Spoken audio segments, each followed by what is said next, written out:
राजधानी रायपुर में 11 फरवरी के दिन अनुपम नगर में एक लूटपाट की घटना को अंजाम दिया गया था। लूटपाट की घटना को अंजाम देने के दौरान 3 बुजुर्गों को बंदी बनाया गया था। अनुपम नगर के एक घर में पिछले 10 साल से किराए में रह रहे मनोहर वेल्लू की फैमिली को बंधक बनाकर 60 लाख रुपए लूट लिए गए थे, जिसके बाद मनोहर वेल्लू ने पुलिस को तत्काल इन्फॉर्म किया और पुलिस ने कार्रवाई करते हुए महज 36 घंटे के अंदर इस मामले में संलिप्त 10 आरोपियों को गिरफ्तार कर लिया है। 11 फरवरी की रोज़ 5 लोग अनुपम नगर में प्रवेश करते हैं। 2 लोग मिलिट्री के ड्रेस में मनोहर वेल्लू के घर में एंट्री करते हैं। मनोहर वेल्लू के साथ में वे बहुत मिलनसार होकर बातचीत करते हैं। मनोहर वेल्लू से बातचीत करने पर उन्होंने बताया कि कुछ दिन पहले उन्होंने थाने में एक मामला दर्ज करवाया था। उसी मामले को लेकर उन्होंने बातचीत शुरू किया। वे जाकर उनके साथ में बैठे बातचीत करने लगे और उसी दौरान उनकी जो 2 बहनें थी वो अंदर के कमरे में बैठी हुई थी। उन्हें समझ में भी नहीं आया उनकी बहनों को कि मामला क्या है, और इंजेक्शन लगाया गया, फर्जी इंजेक्शन लगाया गया, डुप्लीकेट इंजेक्शन लगा के उन्हें बेहोश करने का जो है बात कही गई और बंदूक टिका करके उनके सर पर बंदूक टिका करके उन्हें मनोहर वेल्लू को ज़मीन में गिरा दिया गया। उनकी बहनों को एक कमरे में बंद कर दिया गया। सारे पैसे जो 60 लाख रुपए थे, सारे पैसे कहाँ हैं ये बातचीत हुई और पैसों को लेकर महज 20 मिनट के अंदर पैसों को लेकर वे फरार हो गए। बिना नंबर प्लेट के गाड़ी में आए थे। जो गन भी थी वो गन भी डुप्लीकेट थी, गन ओरिजिनल गन नहीं थी, गन भी डुप्लीकेट थी। मतलब इस मामले में सारी चीज़ें जो थी सोची समझी चाल थी, सारी जो चीज़ें थी वो डुप्लीकेट थी। जो कार भी उपयोग किया गया था उस कार में भी जो था नंबर प्लेट नहीं था। एक कार जो 2 कार प्रयुक्त किए गए थे, एक कार जो था बिलासपुर पासिंग था और एक कार जो है भिलाई से लेकर आया गया था। इसके जो पूरे मामले का जो मास्टरमाइंड जो है वो मनोहर वेल्लू की ही एक बहन है। मनोहर वेल्लू टोटल 8 भाई बहन होते हैं और उनकी बहन ने ही इस प्लान को जो है अंजाम दिया था। अपने एक रिटायर्ड मेजर दोस्त का साथ लेके उन्होंने इस मामले को अंजाम दिया। लगभग 6 महीने पहले इस घटना की प्लानिंग की जा रही थी। 6 महीने पहले से रेकी की जा रही थी कि घर में कौन आता है, कौन जाता है, कौन सा सामान कहाँ रखा जाता है और कौन सा सामान कहाँ नहीं रखा जाता। मनोहर वेल्लू और उनकी 2 बहनें जो हैं उन्होंने शादी नहीं की है। अनुपम नगर के एक घर में वे पिछले 10 साल से किराए में रह रहे हैं। इसी बीच 6 महीने पहले उन्होंने एक पुश्तैनी ज़मीन बेची। पुश्तैनी ज़मीन बेचने के बाद कुछ पैसे आए और उन पैसों को उन्होंने कहीं घर के काम में, दूसरी जगह और घर लेने के लिए और बहुत सारे इधर उधर के कामों में उन पैसों को लगा रहे थे। तो जो उनकी कुछ बहनें थी उनके दिमाग में ये आ रहा था कि इन सारे पैसों को वे इधर उधर कर रहे हैं और हमारे हिस्से में, मतलब ज़मीन जायदाद को लेकर, ये पूरा जो मामला है ज़मीन जायदाद को लेकर ही इस घटना को अंजाम दिया गया है। जो मेजर, जो रिटायर्ड मेजर हैं वो रायपुर के ही रहने वाले हैं और जो उनकी बहन है वो भिलाई दुर्ग की रहने वाली है। जो दोनों के बीच में मित्रवत संबंध है, इस सारे मामले को ये लोग आपस में डिस्कस करते हैं। और जो एक नागपुर का जो एक आरोपी बताया जा रहा है साजिद पठान, वो मनोहर वेल्लू के जो है कोई करीबी के संबंध में जो है और इन सारे मामलों को वो पहले से जानते थे कि कहाँ की ज़मीन कहाँ बेची जा रही है और कितने पैसे मिल रहे हैं और कहाँ पैसे इधर उधर जो है व्यय किए जा रहे हैं। इन सारी बातों को ध्यान में रखते हुए कहीं ना कहीं मन में, उनके जो रिश्तेदार थे, मन में कहीं ना कहीं एक आक्रोश था कि पैसे उनके हिस्से में नहीं आ रहे हैं और पैसा नहीं मिलने की वजह से उन्होंने इस घटना की प्लानिंग की।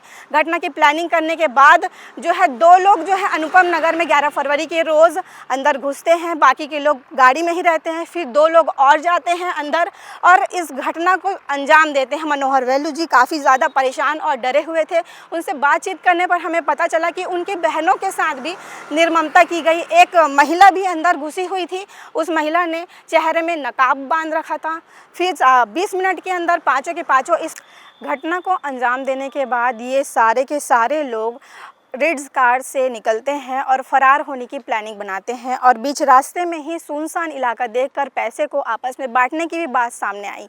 ये लोग कैमरे से बचने के लिए और पुलिस को गुमराह करने के चक्कर में रायपुर के महादेव घाट से होते हुए अमलेश्वर, दुर्ग और राजनांदगांव उस रास्ते को ये लोग जो हैं अपनाते हैं। उस रास्ते की ओर चलते हुए बीच रास्ते में ये लोग अपना मोबाइल और अपने जो पहने हुए कपड़े, जो प्रयुक्त कपड़े थे, उन कपड़ों को भी एक जगह में छोड़ देते हैं ताकि पुलिस को गुमराह किया जा सके। लेकिन रायपुर पुलिस ने अपनी सूझबूझ दिखाते हुए रायपुर से लेकर के राजनांदगांव की रोड में लगभग हज़ारों कैमरों को खंगालने के बाद इस मामले, इस घटना पर कार्रवाई करते हुए 10 आरोपियों को गिरफ्तार की है। लगातार जो है ये आरोपी जो हैं काफ़ी चालाक थे और काफ़ी ज़्यादा चालाकी के साथ ये लोग गांव का रास्ता अपनाते हैं, शहर का रास्ता ना अपनाते हुए, गांव का रास्ता अपनाते हुए ये राजनांदगांव के रूट तक जाते हैं और उस रोड से फिर ये लोग सारे जो हैं अलग अलग हो जाते हैं। और रायपुर पुलिस ने 6 अलग अलग जगहों से इन आरोपियों को गिरफ्तार किया है। आरोपी जो थी, मुख्य जो आरोपी थी, जो प्लानिंग करने वाली, जो मास्टरमाइंड थी, वो मनोहर वेलू की ही खुद की अपनी बहन थी, जो ज़मीन जायदाद और पैसों के चक्कर में अपने भाई को ही और अपने बहनों को ही धोखा दे रही थी। अपने दोस्त, अपने एक करीबी दोस्त जो रिटायर्ड मेजर है उनका सहारा लेकर, और जो नागपुर में जो साजिद पठान नाम का जो युवक है उनका सहारा लेकर इस पूरे मास्टरमाइंड, इस पूरे प्लान को अंजाम दिया जाता है। लेकिन रायपुर पुलिस ने अपनी सूझबूझ के साथ में और कड़ी कार्रवाई करते हुए और बड़ी मेहनत के साथ इन 10 आरोपियों को महज 36 घंटे के अंदर गिरफ्तार कर लिया है। इस घटनाक्रम में जो 10 आरोपी हैं जिन्होंने इस घटना को बड़ी चालाकी के साथ अंजाम दिया, उसके नाम भी मैं आपको गिनवाती हूँ। सबसे पहले अजय ठाकुर जो इस घटना में सम्मिलित थे, राहुल त्रिपाठी, नेहा त्रिपाठी, देवलाल वर्मा जो विधानसभा रायपुर के रहने वाले थे, पुरुषोत्तम दिवांगन जो बलौदा बाजार के रहने वाले थे, ये भी शामिल थे, ए सोमशेखर जो रिटायर्ड ऑफिसर थे। उन्होंने इस घटना को बड़ी चालाकी के साथ अंजाम दिया और उन्होंने इस बात को कहा कि अभी चुनाव का माहौल है, चुनाव के माहौल के चलते अगर मिलिट्री ड्रेस में घर में कोई प्रवेश करता है और बातचीत की जाती है तो कोई शक नहीं करेगा। लेकिन रायपुर पुलिस ने बड़ी चालाकी के साथ इन्हें गिरफ्तार कर लिया। साजिद पठान जो कहीं ना कहीं मनोहर वेलू के जो है मित्र हैं, वे नागपुर के रहने वाले हैं, उन्होंने भी इसमें अहम भूमिका निभाई है। उन्हें सारी चीज़ों की जानकारी थी, सारी चीज़ों के इनके मनोहर के घर में क्या कुछ हो रहा है, मनोहर जी अपने पैसे कहाँ लेन देन कर रहे हैं, इसके बारे में भी जो है साजिद पठान को जानकारी थी। पिंटू सारवान जो महाराष्ट्र के रहने वाले हैं, जिला बेमेतरा छत्तीसगढ़ में निवास करते हैं। मनुराज मौर्य, कमलेश वर्मा, ये जो 10 आरोपी के नाम हैं, ये 10 लोग जो थे इस घटना को अंजाम देने में सम्मिलित थे। बड़ी चालाकी के साथ इन्होंने इस घटना को अंजाम दिया। 2 कार का उपयोग किया, एक के बाद एक कार बदले, कपड़े भी निकाले, जो घटना के समय जो कपड़े पहने थे उन कपड़ों को भी निकाल करके एक जगह में छोड़ दिया। पैसे के भी बंटवारे करने की बात सामने आ गई थी, पैसों को बांटा भी गया। 60 लाख रुपए जो थे कैश इन्होंने लूटा था। कुछ सोने के चेन थे, 6 तोले के जो सोने के चेन थे, कुछ कैश भी इन्होंने उठाया था। लगभग सारे जो अगर अमाउंट देखा जाए तो 70 लाख रुपए की इन्होंने डकैती की थी और 70 लाख रुपए में से पुलिस ने 59,50,000 जो रुपए हैं वो बरामद कर लिए हैं। और मोबाइल जो उपयोग किए थे और जो मोबाइल जो मनोहर वेलू और उनके दोनों बहन के जो मोबाइल भी चोरी किए थे, उन मोबाइल को भी बरामद करके पुलिस ने अपनी वीरता का प्रमाण दिया है। कारों को भी 2 कारों को भी बरामद कर लिया है, जब्त कर लिया है। दोनों कार जो है अलग अलग पासिंग थे, बिलासपुर और भिलाई पासिंग कार थे, जिनको पुलिस ने जब्त करके अपनी वीरता का प्रमाण दिया है। इस घटना से सीखने को मिलता है कि आप अगर अपने घर में कोई भी कार्य कर रहे हैं, पैसों के लेन देन हो या सोने चांदी के लेन देन हो, उसे आप गोपनीय रखें, क्योंकि कभी भी किसी के साथ भी कोई भी घटना हो सकती है। छत्तीसगढ़ी में एक कहावत है, अलहन पाँव तरी रहते। इसका मतलब है कि कभी भी कोई भी समस्या आपके पाँव के नीचे ही होती है और आपका करीबी ही आपको धोखा दे सकता है। सावधान रहिए, सतर्क रहिए। अभी के लिए बस इतना ही। आगे की खबरों और अपडेट के लिए बने रहिए सनातन न्यूज़ के साथ। मैं अर्चना, धन्यवाद जी। तो 11 फरवरी को मतदान के बीच शहर के महत्वपूर्ण इलाके में, जिसको आप लोगों ने महत्वपूर्णता से कवर भी किया था, अनुपम नगर में हुई डकैती की घटना को रायपुर पुलिस वरिष्ठ पुलिस अधीक्षक और उनकी टीम ने करीब 30 घंटे में सॉल्व किया है। मैं पूरे टीम को बहुत बहुत बधाई देता हूँ इस महत्वपूर्ण कार्य के लिए। अभी तक जो गिरफ्तारियां और जो जब्ती हुई है, कुल 10 आरोपी पकड़े गए हैं। 59.5 लाख रुपीस रिकवर हो पाए हैं। केवल 50,000 रुपया इन लोगों ने अभी खर्च किया है और साथ ही साथ अन्य जो जेवरात जो डकैती के मसरूका में थे वो भी जब्त किए गए हैं। इस पूरे विवेचना में टीम 20 से 25 टीमें जो लगी थी, उन लोगों ने काफ़ी तेज़ गति के साथ रायपुर से लेकर राजनांदगांव तक के करीब हजारों कैमरे के फीड को एनालाइज किया, पूरे रूट के टावर डंप को एनालाइज किया। अगर हम टेक्निकल काम ही देखें एनालिसिस का तो नॉर्मल कोर्स में 1 सप्ताह का था। बट मैं दोबारा बोलना चाहूँगा कि चूँकि ये बहुत बड़ी चुनौती थी तो मुझे नहीं लगता कि ACCU और साइबर सेल का कोई भी आदमी 36 घंटे से सो रहा है। सारी एनालिसिस पूरी करके नागपुर से गिरफ्तारी करते हुए छत्तीसगढ़ के 6 जिलों में बलौदाबाजार, बिलासपुर, रायपुर, राजनांदगांव, दुर्ग सभी जगह रात में एक साथ रेड कर इतनी बड़ी गिरफ्तारी और जब्ती की है। जैसा कि आप सबने बताया और आप सबने गेस किया एक आदमी की ओर इंगित करते हुए, जो रिटायर्ड सूबेदार मेजर हैं सिक्योरिटी फोर्स के, उनका घर पे आना जाना था विक्टिम के यहाँ। विक्टिम की जो सिस्टर हैं उनसे इनके मित्रवत संबंध थे और करीब 6 महीनों से और उससे ज़्यादा से इस पैसे को लूट करने की योजना बनाई जा रही थी। उन्होंने अपने पहले दोस्तों को भेजा घर पे रेकी करने के लिए, जो कि ज़मीन दलाली का काम करते थे। उन लोगों ने इसको कॉन्ट्रैक्ट आउट किया। तो पूरे प्रकरण में अगर आप देखेंगे, जिन लोगों ने डकैती की है एक्चुअल घर में घुस के, वो 3rd लेयर ऑफ कॉन्ट्रैक्टिंग के हैं। उसके पहले 2 और लोग उसने उसको सब कॉन्ट्रैक्टिंग किया और फिर उन्होंने उस गिरोह का सब कॉन्ट्रैक्टिंग किया। एक उल्लेखनीय बात ये थी कि एक महिला डकैती की टीम में थी और सही मायने में वो नेतृत्व करता भी थी। उनकी अगर डिटर्मिनेशन नहीं होती तो शायद ये डकैती नहीं होती। She was the guiding force. पूरे टीम को इकट्ठा करना, मोटिवेट करना, अपने हस्बैंड को भी कन्विंस करना, नागपुर से लोगों को बुलाना, पूरी योजना बनाना। तो पूरी डकैती की जो करने वाली सरगना महिला, जिनका नाम आप सब जानते हैं, नेहा त्रिपाठी, ऑर्गेनाइज करने वाला, योजना बनाने वाला रिटायर्ड सूबेदार मेजर। ये 2 लोग उल्लेखनीय हैं। बाकी जो 2 लोग ज़मीन की दलाली का काम करते हैं, उन लोगों ने महत्वपूर्ण भूमिका रेकी में निभाई है। और घटना के दिन के 2 दिन पहले से पूरी टीम ने जो रेकी किया है, जो 2 कार उपयुक्त हुए हैं, प्रयोग में लाए गए हैं, उसके लिए उपयोग में लाए गए हैं, एक भिलाई की और एक बिलासपुर की।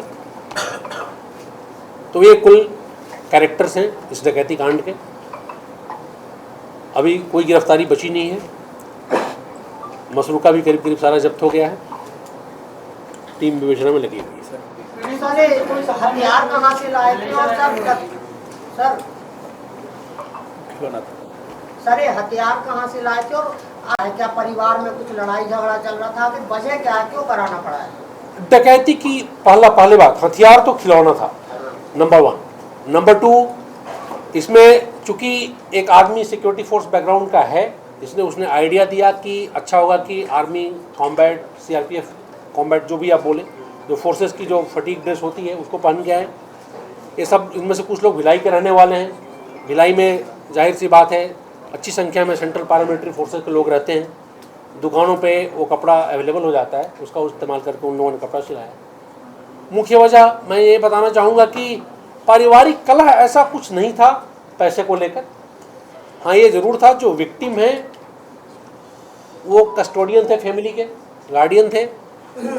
वो फैमिली के वेलफेयर के लिए पैसा बांटना, इलाज कराना, इन संबंधी चीज़ों के लिए पैसा खर्च करते थे। एक जो सिस्टर थी जिनका संबंध, मित्रवत संबंध रिटायर्ड सूबेदार मेजर से था, उन दोनों में कुछ योजना बनी कि शायद ये पूरा पैसा परिवार के वेलफेयर में खर्च हो जाए और हमको कुछ ना मिले, इसलिए वो टारगेट किया गया था। साथ ही साथ चूँकि और भी पारिवारिक ज़मीन थे जिसको भी वो सिस्टर और उनके मित्र दोनों मिलकर विक्टिम को कन्विंस करके बेचना चाहते थे, तो दोनों चीज़ें साथ साथ थी।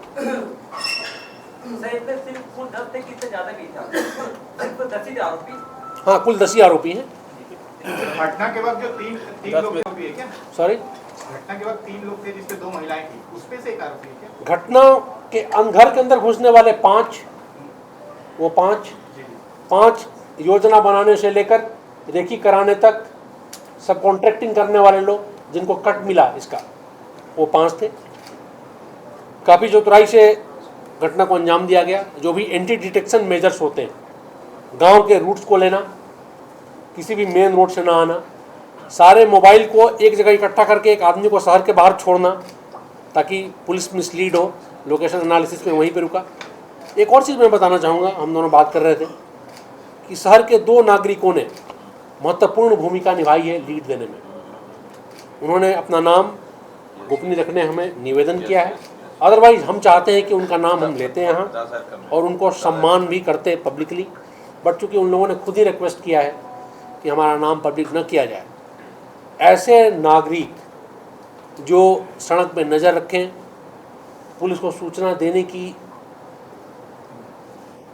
मैं मतलब काइंडनेस बोलूँगा, या वो जिम्मेदारी निभाएं, ऐसे नागरिकों के कारण इस पूरे विवेचना में काफ़ी तेज़ी आ सकी। नहीं तो शायद एक आध दिन और लगता हमें हमारे एनालिसिस को आगे बढ़ाना है। इसमें जो नेहा त्रिपाठी हैं, इनके हस्बैंड भी इस पूरी डकैती में, क्या नाम है? राहुल त्रिपाठी। इसके बाद आप बीएसपी से रिटायर्ड हैं? हाँ, BSP से। ये सर जो टोटल आरोपी हैं सब कहाँ के रहने वाले सर? मुंबई, छत्तीसगढ़ के ही? आप प्रेस रिलीज देखेंगे तो 2 लोग नांदगांव के, एक पाटन के, एक नागपुर के, 2 नागपुर के, और बाकी एक बड़ौदा बाजार, एक बिलासपुर और 2 लोग रायपुर के। ये कुल वर्गीकरण है अगर हम रहने निवास स्थान के हिसाब से देखें। सर ये चुनाव के दिन को डकैती के लिए चुनने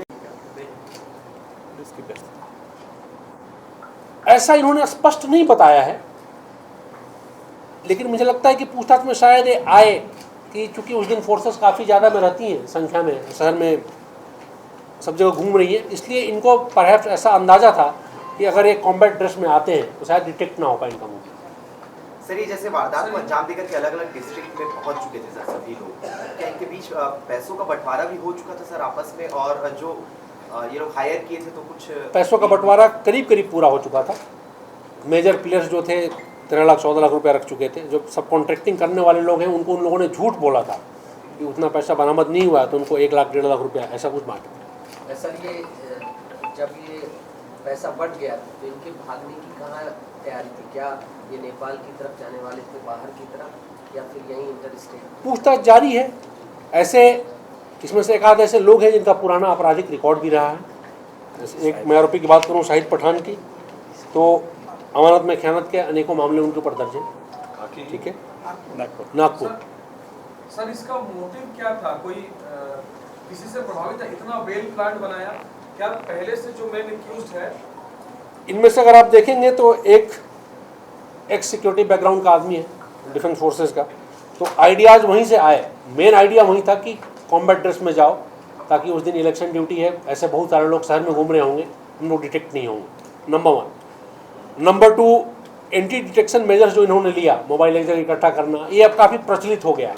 अगर आप किसी भी यूट्यूब के चैनल पे जाएंगे, how to evade police detection अगर आप सर्च करें तो ऐसे अचानक वीडियो आ जाएंगे जो बताते हैं कि क्या क्या सावधानियां बरतनी चाहिए। तो वो सब ये रेगुलरली देखते हैं। इनके मोबाइल को हम लोगों ने एनालाइज किया है, तो 3 के मोबाइल में how to commit crime and avoid detection संबंधित चीज़ें देखी गई हैं जिनको परूच करते हैं। इन्होंने लाल सलाम करके कुछ ऐसा कुछ कोडवर्ड यूज़ किया, तो क्या उससे कुछ कनेक्शन कुछ आ रहा है? नहीं, मैं उससे कोई इन्फ्लुएंस नहीं निकालना चाहता। कुल मिला के वो एक स्पॉन्टेनियस तरीका था कैसे इंगेज करें, और मुझे लगता है कि विक्टिम जब ट्रॉमा के कंडीशन में होता है तो उसके नरेशन में भी थोड़ी बहुत कमी होती है। एग्जैक्टली उन्होंने क्या बोला, कैसे किया, मुझे नहीं लगता कि विक्टिम ने एग्जैक्टली वो बताया है जो हुआ है। इन्होंने कुछ बताया प्रारंभिक पूछताछ में कि हाँ इन्होंने कहा था? नहीं, इन्होंने ऐसी कोई बात नहीं बताई है। इन्होंने सलाम वलाम की बात कही, बट लाल सलाम एग्जैक्टली बोला हो ऐसी बात उन्होंने अभी तक। सर एक चीज, जो एक्स आर्मी ऑफिसर था वो कौन सी वाली बहन से इसका मतलब आना जाना था, बातचीत? जो बाहर रहती थी, जो उसकी पीड़िता थी उसमें से? बाहर रहती थी, जो बाहर है ना।